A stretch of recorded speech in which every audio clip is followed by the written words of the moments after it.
Labas na yung arrest warrant kay kay Bato de la Rosa. Ano na mangyayari kay Bato niyan? Saan na ngayon? Dadamputin si Bato de la Rosa. Ano na magiging move ni Bato de la Rosa nito?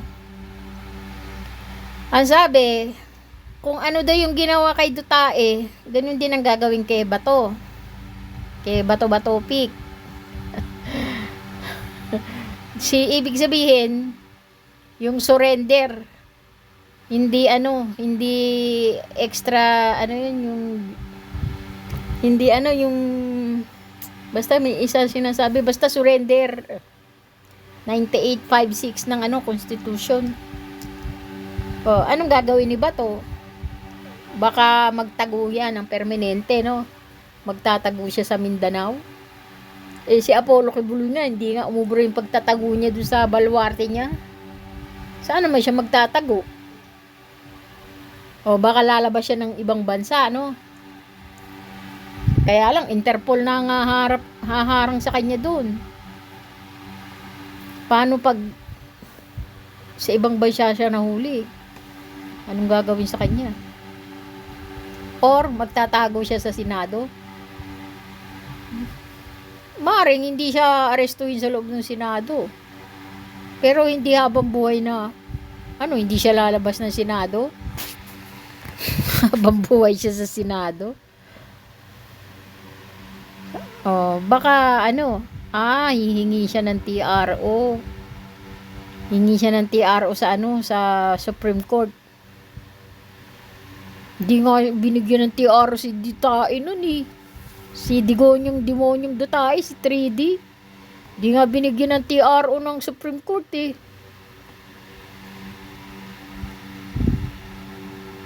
Ano kaya ang gagawin niya? Magtatago na lang siguro siya dito. Katulad ni General Bantag. Kaya lang, si General Bantag, pinagtatanggol yun ng mga katribo niya sa Benguet eh. Yan tanong, may magtatanggol ba kay Bato? Mga katribo niya?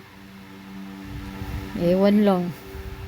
Ano kaya yun Takatago? Anong gagawin? Sabi meron daw raw bagong ruling ng Supreme Court ngayon.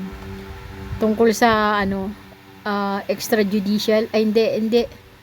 Yung kasi yung isa, ano bang gagawin pag basta itanongin natin kay ChatGPT. So ito yung tanong natin kay ChatGPT. Sabi ko, buddy, ano ba ang bagong court ruling ngayon ng Supreme Court may kinalaman sa pag-aresto sa internationally acclaimed criminal na tulad ni Bato de la Rosa? So ibig sabihin criminal international criminal ang pinag-uusapan. Buddy, ito ang pinaka-latest Wala pang bagong final ruling ang Supreme Court of the Philippines na nagsasabing pwedeng arestuhin si Ronaldo Bato de la Rosa dahil lang sa ICC. Ang meron ngayon ay ongoing case at aksyon ng Supreme Court. Hindi pa final ang decision. Ano ba ang nangyari? May kaso na inihain nina Demonyong Dutae, Ronald Bato de la Rosa. Kino-question nila ang pakikipag-cooperate ng gobyerno sa International Criminal Court at yung pag-aresto tulad ng nangyari kay 3D. Sa update ng Supreme Court, December 2025, tinanggap lang ng SC ang appearance ng Office of the Solicitor General. Ibig sabihin, dinidinig pa ang kaso, hindi pa tapos. So wala pang final verdict Ano ang importante sa issue ng arrest? Ang pinaka-critical, hindi pa automatic ang ICC arrest sa Pinas. Kahit may warrant ang ICC, kailangan pa rin ng aksyon ng Philippine government, DOJ, PNP, etc. May option ng gobyerno, extradition, surrender. So yan ang dalawang uri ng paraan ng pag-aresto yung mga DDS dyan, lumpia utak. Yung mga utak luga ng mga DDS dalawang option. May dalawang option ng gobyerno either extradition or surrender. Yung ginawa kay Digong, yung demonyong Duterte, kay 3D, surrender yun. Hindi yun extradition. Kasi, ang extradition, halimbawa, katulad sa Amerika, may extradition treaty sila sa Pinas. Ngayon, nagre-request sila kay Kibuloy kung baka pwedeng i-extradite si Kibuloy papuntang Amerika kasi meron din kinakaharap si ano dun si Apollo Kibuloy na yung parang parang nagta-transport siya ng tao, human transportation. Yun ang kaso niya dun international human transport. Yung parang dadala siya ng tao doon ng illegal sa Amerika. Tapos din siya, meron din siyang kaso doon na tungkol naman sa prostitution, di ba? Katulad kay Jeffrey Epstein. Kaya nga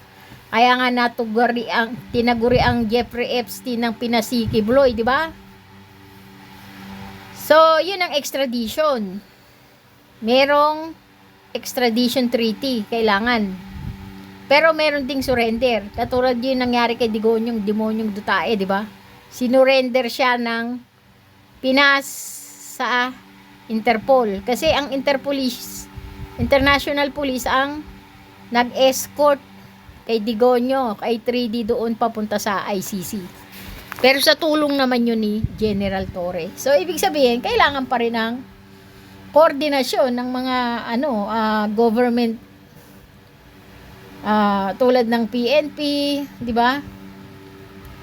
Kailangan pa rin. Ayan koordinasyon ng saan ba 'yan?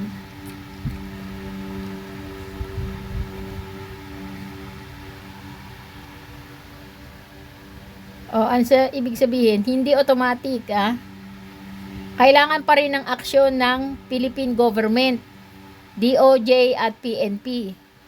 Yun. Ganun na nangyari. Ngayon, ganyan din ang gagawin kay Bato, no? Kasi wala pa ng final na na ruling May dating ruling ang Supreme Court. Sinabi ng Supreme Court noon, kahit umalis ang Pilipinas sa ICC, may obligasyon pa rin na makipag-cooperate sa mga kasong nangyari noong miyembro pa tayo. Ito ang ginagamit ngayon na basehan kung bakit may debate. Sa kaso ni Duterte, ni 3D, importanteng pangyayari president. Hindi president o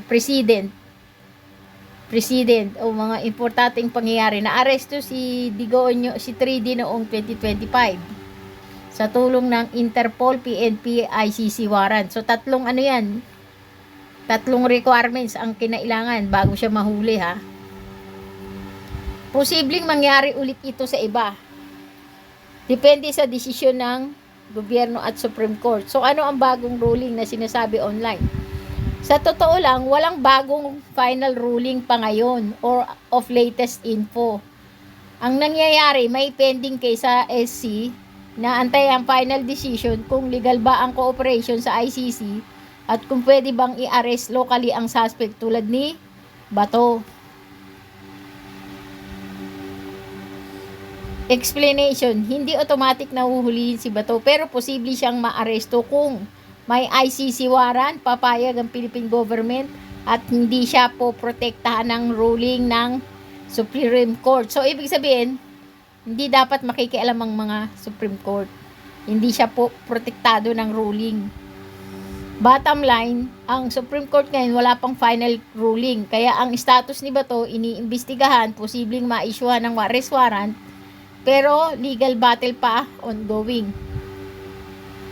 Pero ang status ko ni yung paninindigan ni DOJ secretary noon si Boying Rimulya, ganun pa rin paninindigan pa rin nila yung ginawa nila kay Digong o kay 3D na legal. Ganun din si ES Bersamin, di ba? Lucas Bersamin. Ganun pa rin ang magiging paninindigan nila. So ibig sabihin legal pa rin yung gagawin nila ang pag-aresto kay Bato. Parehas din kay Digonyo. Isusurrender nila. So, ang mangyayari talaga kay Bato, matutulad siya kay 3D. Isusurrender siya ng Philippine Authority. Kahit pumunta pa siya kay Senate President Tito Soto, poprotektahan siya ni Tito Soto, pero mga ilang araw lang. Pero pagkatapos dun, wala na. Pag nakalabas siya ng Senado, huli agad siya. So, effective lang siya pag nasa loob. Pero pag sa labas, wala. Huli talaga siya. At saka, ang tanong, magkakaroon kaya, ikakampante kaya yun si Bato kay Soto? Hindi yan kakampante kay Soto. Malamang sa alamang magtatago talaga si Bato. Kailangan galingan niya yung pagtatago niya, no? Hindi pwedeng hindi gagalingan. At kailangan may magtatanggol sa kanya, bayaran. O kailangan ihanda niya na yung pera niya kasi magbabayad siya ng tagapagtanggol niya.